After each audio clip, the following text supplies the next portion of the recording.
जशी आमची शाळा असते तशी पक्षप्राण्यांची शाळा भरली एकदा. आता आमच्या शाळेमध्ये जसे विषय तसे पक्षप्राण्यांच्या शाळेत सुद्धा विषय. त्यांचे 3 विषय महत्वाचे. पहिला विषय उडणे, दुसरा धावणे आणि तिसरा पोहणे. मग या पक्षप्राण्यांच्या शाळेत पहिला पक्षी ऍडमिशन घ्यायला आला, बदक नावाचा. शिक्षक म्हणले 3 कंपल्सरी विषय, उडणे, पोहणे, धावणे.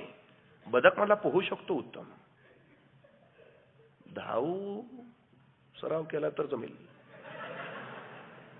उडण्याचं कसं करायचं? नाही तो नैसर्गिक गुणच नाही ना माझ्यात. शिक्षक म्हणा कंपल्सरी विषय आहे.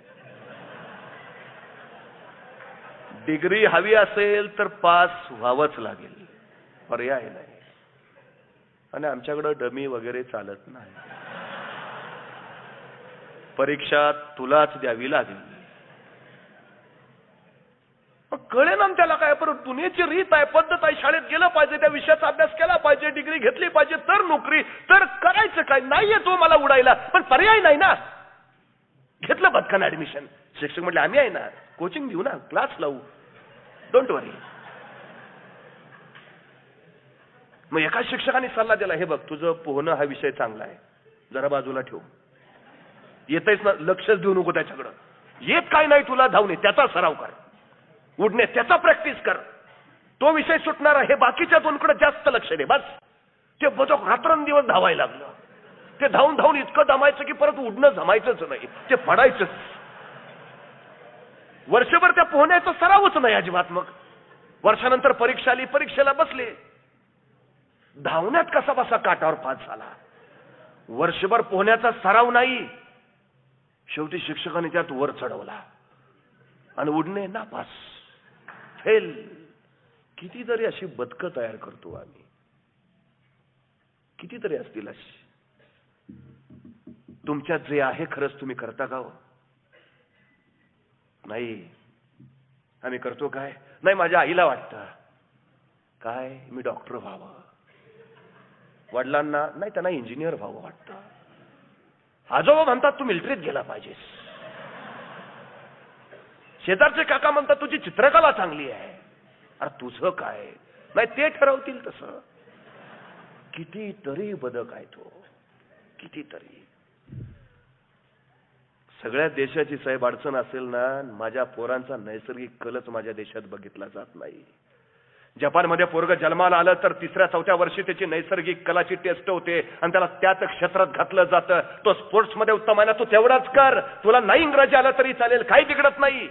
ते तेवढंच करतात, तेवढंच. म्हणून जपानला 100 सुवर्ण पदकं मिळतात ऑलिम्पिक मध्ये, आणि 100 कोटी लोकसंख्या असलेला माझा देश एका सुवर्ण पदकावर समाधान मानतो. ही अडचण आहे.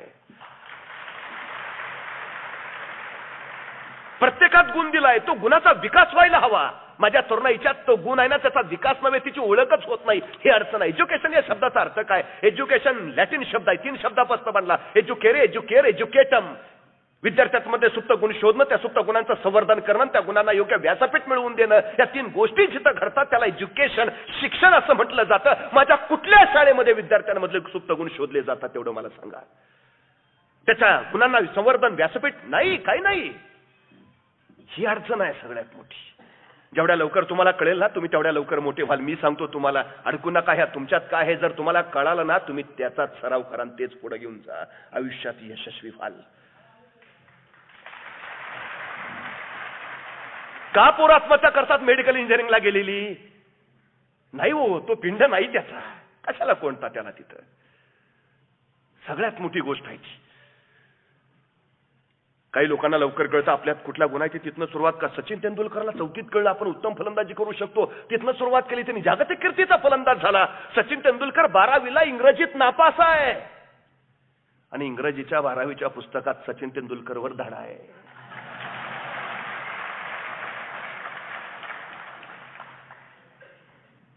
सचिन तेंडुलकरला लवकर कळतो जागतिक. इरफान पठाणला 9वीत असताना कळलं आपण उत्तम गोलंदाजी करू शकतो, त्याने तिथनी प्रगती केली. पण तेंडुलकर एवढी यशस्वीता नाही का, तर सुरुवात उशिरा झाली.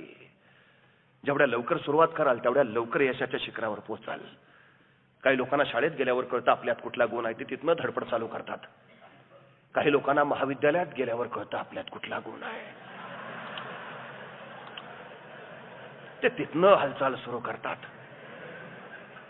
काही लोकांना लग्न झाल्यावर कळतं आपल्यात कुठला गुण आहे. ते तिथनं प्रयत्न सुरू करतात.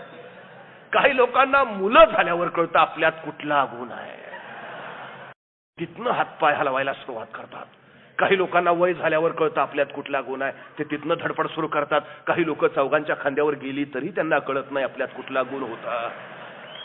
ते आले तसे निघून जातात. शोधा काय आहे तुमच्यात ते. आम्ही सहज चालता चालता म्हणतो मी त्याला पुरता ओळखून आहे. अरे तू त्याला ओळखून आहे, तुझं काय. तेंडुलकर त्याला होता येतं ज्याला स्वतःची ओळख पटलेली आहे. शिवराय त्याला बनता येतं. आपण काय सामर्थ्य आपल्यात हे ज्याला समजतं. तुमचं सामर्थ्य काय, तुमची क्षमता काय, तुमचा गुण काय हे पहिल्यांदा कळू द्या. बदक नका हो. जे आहे ते दाबून ठेवायचं, जे नाही ते करायला बाहेर पडायचं. माझी तरुणाई वाया गेली याच्यात ही सगळ्यात मोठी शोकांतिका आहे. मग त्या शाळेत दुसरा पक्षी आला, खरोताई नावाचा. आता खरोताई धावते उत्तम. शिक्षकांनी सांगितलंय बघ 3 कंपल्सरी विषय, उडणे, पोहणे, धावणे. तेवढी धावू शकते उत्तम. उडण्याचं कसं काय करायचं. आणि पोहायला गेले तर बुडून मरेन. नको. नाही शिक्षक आम्ही आहोत ना. सराव कर आम्ही आहेत पाठीशी, काय अडचण नाही. घेतलं ऍडमिशन, सराव सुरू झाला. आणि मग खरोताई धावत गेली. एका झाडावर वर चढली, फांदीवर पोहोचली. आणि फांदीवर वर पोहोचल्यानंतर त्या खरोताईनं वरनं खालच्या शिक्षकांना विचारलं, आता मी वरून खाली उडी मारू का, म्हणजे तुमच्या उडणे या विषयात बसेल. शिक्षक म्हणले नाही, हे अभ्यासक्रमाच्या बाहेरच आहे. उडणे नेहमी खालूनच वर व्हायला पाहिजे, वरून खाली नाही. पुस्तकात असं नाही. तुला मार्क देता येणार नाही. तू स्वतःच काही काढू नको, त्याला इथं अर्थ नाही. जे दिलंय तेच. कोंडून ठेवली पोरं आम्ही पुस्तकाच्या पानात, कोंडून ठेवली. काय शिकवतो पोरांना, एक पु ल देशपांडेंचा धडा. आणि मग खाली प्रश्न काय, या पाठातून पु ल देशपांडे काय संदेश देतात. गदी माडगुळकरांची कविता, या कवितेतनं माडगुळकर काय सांगतात. म्हणजे आम्ही काय सांगायचं, पु ल देशपांडे काय म्हणतात ते.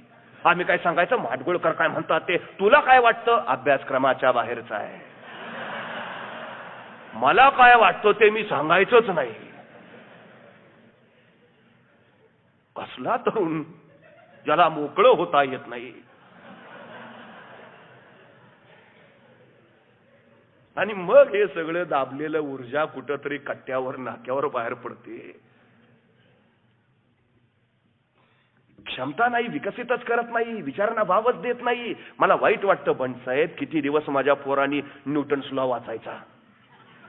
पाटील्स लॉ का नाही येत.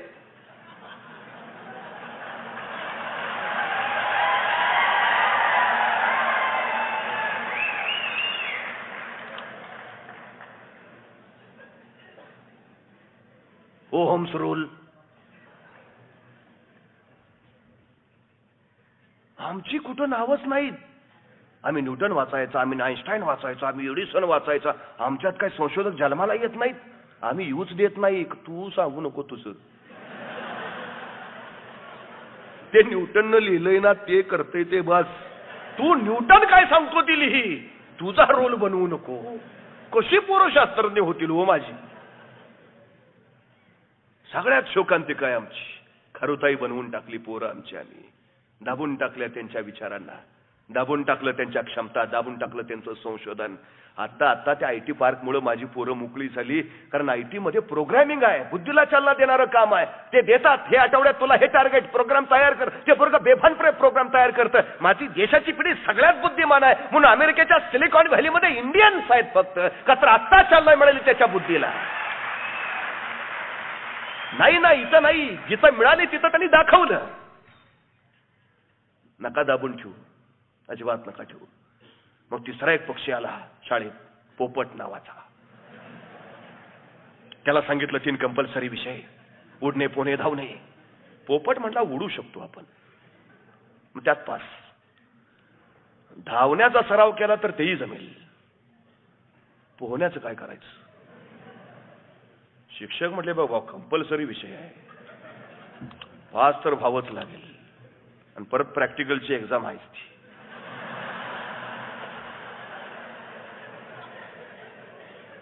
पोपट म्हटला मला शाळाच नको. तो बाहेर चांगला आहे, राघू, मैना, पेरू.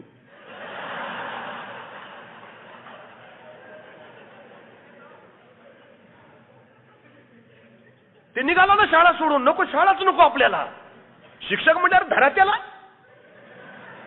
विद्यार्थी पळून गेले तर विद्यार्थी संख्या भरणार नाही, तुकडी पूर्ण होणार नाही, शिक्षक टिकणार नाही, शाळा चालणार नाही. विद्यार्थी आणा, सगळे शिक्षक त्याला धरायला. नोकरी टिकली पाहिजे. शाळा कोणासाठी? विद्यार्थ्यांसाठी का शिक्षकांची नोकरी टिकवण्यासाठी? धरलं हो बिचाऱ्या पोपटाला. सोडू नका याला आता. नेमके शिक्षणाधिकारी येतील आणि हे गायब होईल. पोरं कुठं आहेत विचारतील, मान्यता काढून घेतील. पळून जाऊ देऊ नका. मग पिंजऱ्यात ठेवा त्याला. ठेवला पिंजऱ्यात त्याला. पोपट पिंजऱ्यात. आता पोपटाचा नैसर्गिक गुण काय? उडणे. पिंजऱ्यात विषयच नाही. धावणे पोहण्याचा तर सवालच नाही. पण पोपटाचा पिंजरा जर तुम्ही कधी बघितला तर त्या पिंजऱ्याचे खालणारा पाळणा असतो. हे तिन्ही गुण राहिले. नैसर्गिक गुण बाजूला सोडला. वर्षभरात त्या पिंजऱ्यामध्ये या पोपटाने एक नवीनच गुण अस्तित्वात आणला की हलत्या पाळण्यावर तोल सावरून सुरक्षित कसं बसायचं. वर्षभर त्याचाच सराव. वर्ष झालं शिक्षक म्हणले काढा परीक्षेला बाहेर याला. मग त्याला परीक्षेला बाहेर काढला. आता वर्षभर आतो त्याला उडता कुठं येत आहे, धावता येईना. कसा बसा तोल सावरत एका फांदीवर पोहोचला आणि पहिली कृती घट्ट सुरक्षित धरून बसला. कारण तेवढं शिकलेला आत. आमच्या पोरांचं सुद्धा तसंच होतं. एकदा डिग्री मिळाली की बाहेर सरकारी नोकरी, घट्ट सुरक्षित आयुष्य. काही नाही, सरकारी नोकरी बस. उद्याच्या तरुणांचे भवितव्य सगळे पोपट.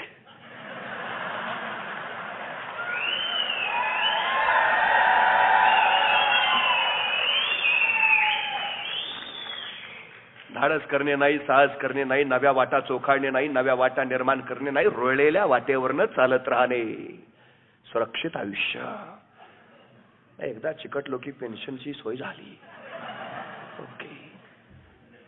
आम्ही मध्यमवर्गीय माणसं, आमची स्वप्न मोठी नसतात. वडिलांच्या जागेवर चाललेत प्रयत्न. आमच्या तरुणांचे भवितव्य. आणि मग आम्ही म्हणतो मराठी माणूस व्यापारात माग, मराठी माणूस उद्योगधंद्यात माग. सुरक्षित जीवनाची सवय लावली ना आम्ही. धाडस करायला किती पोरं तयार होतात. किती वडील सांगतात चल उतर रे, काय होईल ते बघू.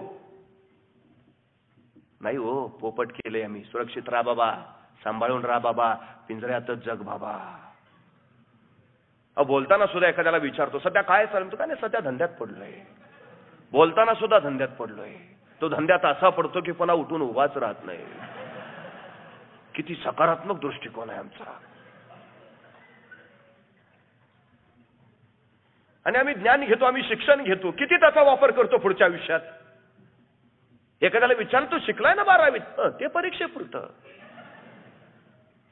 मार्कांपुरते ज्ञानवंत झालो आम्ही आणि डिग्री पुरते प्रज्ञावंत झालो आम्ही. बाकी त्या शिक्षणाचा, ज्ञानाचा व्यावहारिक जगात वापर नाही. हजारो वर्षापूर्वी गौतम बुद्धांनी सांगितलं विज्ञानवादी व्हा. गौतम बुद्धांना अपेक्षित विज्ञानवाद कुठला? त्यावेळी नव्हतं केमिस्ट्री, फिजिक्स. मग विज्ञानवाद म्हणजे काय? विज्ञान म्हणजे काय? विज्ञान या शब्दाचा अर्थ आहे ज्ञानाची कृती करणं, ज्ञानाचा वापर करणं. त्याचा अर्थ विज्ञान. आम्ही शिक्षण घेतो, माहिती संकलित करतो, म्हणजे ज्ञान मिळवतो. वापर करतो का? नाही. ज्या दिवशी माझ्या देशातली पोरं मिळालेल्या ज्ञानाचं विज्ञानात रूपांतर करतील, या देशात एकही बेकार आणि बेरोजगार दिसणार नाही. अजिबात पण नाही. आमच्याकडं सगळे पोपट. आणखीन एक पक्षी आला शाळेत परत, कोकिळा नावाचा. कोकिळाचा गळा गोड आहे, गाणं इतकं मधुर की सगळी सृष्टी भारावून डोलायला लागेल. वर्णनीय गुण आहे तिच्यात. पण कोकिळा रंगानं काळी आहे. बस एवढा अद्भुत विलक्षण गुण असून सुद्धा तिच्या मनामध्ये न्यूनगंड आहे की आपण काळी आहोत, आपलं व्यक्तिमत्व चांगलं नाही, चार चौकात आपण उठून दिसत नाही, आणि एवढा सुंदर गुण असून सुद्धा निव्वळ मनातल्या या काळेपणाच्या न्यूनगंडापोटी ती मागं राहते. माझ्या ग्रामीण भागातली पोरं असतील, माझ्या इथली पोरं असतील, यांच्या मनात एक सातत्यानं न्यूनगंड आहे. मग भले तुम्हाला इंग्रजी येत नाही, मी ग्रामीण भागातला आहे, मी साध्या घरातला आहे, सातत्यानं गुण आहे, सगळं आहे, पण न्यूनगंड सगळ्यात मोठी अडचण आहे. हे न्यूनगंड एकदा आमच्या पोरांच्या मनातले बाजूला काढा. सगळ्यात मोठी गोष्ट सांगतो तुम्हाला, सगळ्यात मोठी, हाताची 5 बोटं एकसारखी नाहीत, झाडाची 2 पानं एकसारखी नाहीत, हातावरच्या प्रत्येकाच्या रेषा सुद्धा एकसारख्या नाहीत, एकसारख्या डोळ्याची 2 माणसं भेटणार नाहीत. सगळ्यात महत्वाची गोष्ट सांगतो, या जगात तुमच्यासारखं दुसरं कुणी नाही. तुमच्यासारखे इथं फक्त तुम्हीच आहात, दुसरं नाहीच आहे कुणी. अभिमान बाळगायला शिका. नो आवृत्ती, मी एकमेव, बस माझ्यासारखा जगात कुणीच नाही. अभिमान बाळगा. न्यूनगंड कसले बाळगता? अभिमान बाळगायला शिका स्वतःवर, स्वतःच्या क्षमतेवर, स्वतःच्या व्यक्तिमत्वावर. हा अभिमान बाळगला, ह्या क्षमतेची सामर्थ्याची ओळख केली की मग जिंकलात. काढून टाका तरुणाईच्या मनातले हे न्यूनगंड. सगळ्यात मोठी गोष्ट आहे शेवटचा पक्ष आला शाळेत, गरुड नावाचा. शिक्षकांनी सांगितलं, हे बघ कंपल्सरी विषय आहेत, त्याच्या नादाला कोण लागत नाही, शिक्षक पण लागत नाही. पूर्वीचा काळ होता तसा. पूर्वी सर शिक्षक वाट्यावर दिसले की पोरं रस्ते बदलायची. आता पोरं रस्त्यात दिसले की शिक्षक वाटा बदलतात.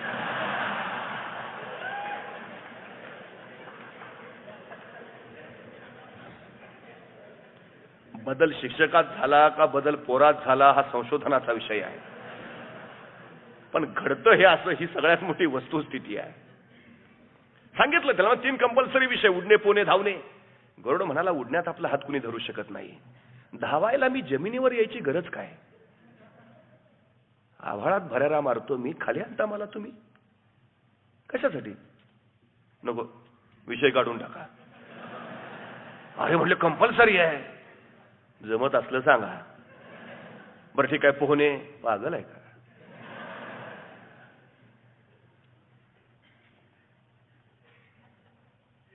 नाही जमायचं. गरुड आभाळात. न्यूटन शाळेत नाही, न्यूटन शाळेच्या बाहेरच तयार होतो. न्यूटन शाळेत बसला असता तर सफरचंदाच्या झाडाखाली सफरचंद पडताना बघितलंच नसतं. आणि गुरुत्वाकर्षणाचा शोधही लागला नसता. 4 भिंतीच्या शाळेपेक्षा जीवनाची शाळा फार मोठी असते. अनुभव तिथले घ्या. त्या गरुडाच्या मुलांनी सांगितलं, त्या गरुडा पिलांनी सांगितलं त्या शिक्षकाला, माझी सगळ्यात मोठी शाळा कुठली असेल ना तर ती माझी आई आहे. म्हणे कसं काय? म्हणे मी ज्यावेळी ती बाहेर आलो ना, या सृष्टीत आलो, पहिला श्वास घेतला, माझी आई कोण आहे, ती कशी आहे, तिच्याकडे मी बघायला लागलो. पण तेवढ्यात आईनं माझ्यावर झडप घातली आणि स्वतःच्या पंजात मला उचलून घेतलं आणि मलाच जन्माला घातलेली माझी जन्मदात्री आई मला आकाशात उंच उंच उंच उंच घेऊन गेली. तिला सांगत होतो, आई आता जन्माला आलो ग, श्वास कसा घ्यायचा मला माहित नाही, वारा म्हणजे मला काही कळत नाही, ऊन म्हणजे काय माहित नाही, जगणं समजत नाही. आई कुठं घेऊन निघालीस? उंच उंच उंच अगदी उंच घेऊन गेली आणि आईने सरळ मला सोडून दिलं. सण करत मी खाली कोसळत राहिलो. खाली बघितलं, जमीन होती, खडक होता, आपटलो असतो, फुटलो असतो, संपलो असतो. फक्त आईकडे एकदा बघितलं, का ग? आणि खाली खाली येता येता अचानक मी माझे पंख हळूहळू बाहेर काढले, फैलावले आणि त्या वाऱ्यावर स्वार झालो. एक गिरकी घेतली आणि आईला वर बघत म्हणाला, आई उडणं जमलं ग.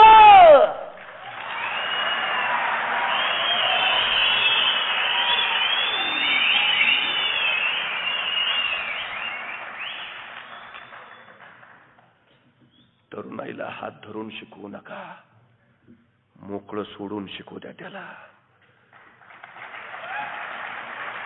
जीवनाचे अनुभव घेऊ द्या त्याला, चटके फटके खाऊ द्या त्याला, ताऊन सुलाखून निघू द्या त्याला. तेव्हा गरुड भरारी रक्तात येईल त्याच्या. मग आभाळ सुद्धा छोटं पडेल.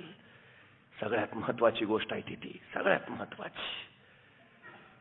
आणि पोरं